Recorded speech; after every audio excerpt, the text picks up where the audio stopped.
आमचा जीव दाखवा, आम्हाला नाही मारून द्या.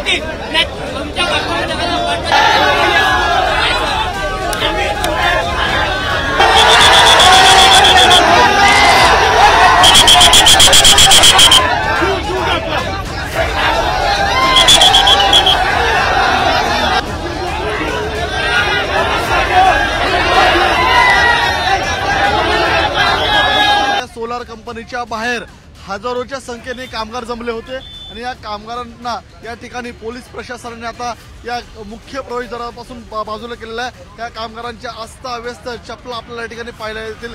हे सर्व बॅरिकेड्स टाकले होते. आता पोलीस प्रशासनाने या ठिकाणी बॅरिकेड्स टाकण्यास सुरुवात केलेली आहेत. मोठ्या संख्येने कामगार घोषणाबाजी करताना पाहायला मिळत होते.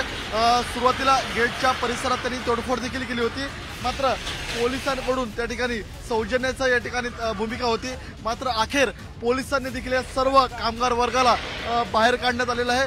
सर्व कामगारांना, नातेवाईकांना ज्या मुख्य प्रवेशद्वाराजवळ होते, केबिनजवळ होते, तिथून आता बाहेर काढण्यात आलेलं आहे. या सध्या सोलार कंपनी परिसरामध्ये आपण जर पाहत असाल तर या ठिकाणी आता पोलीस छावणीचा स्वरूप आल्याचं पाहायला मिळतंय.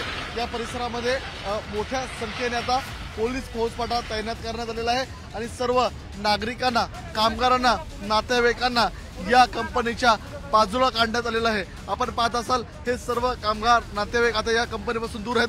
सर्व पोलिसांचे वरिष्ठ अधिकारी या ठिकाणी आपल्याला घटनास्थळी उपस्थित आहेत. होमगार्ड उपस्थित आहेत. त्याचप्रमाणे राज्य राखीव पोलीस दलाच्या तुकड्या देखील अतिरिक्त मागवण्यात आलेल्या आहेत. कारण की ब्लास्ट झाल्यापासून या कंपनी परिसरामध्ये शेकडोच्या संख्येने कामगारांचे नातेवाईक असतील, स्वतः कामगार असतील, ते जमा होताना पाहायला मिळाले होते. घोषणाबाजी सुरू होती, तोडफोड सुरू होती. अखेर पोलीस प्रशासनाने या सर्व कामगारांना इथून बाहेर काढलेलं आहे. कारण की या कामगारांची मागणी हीच आहे की या कंपनी मॅनेजमेंटनी आमच्याशी संवाद साधावा.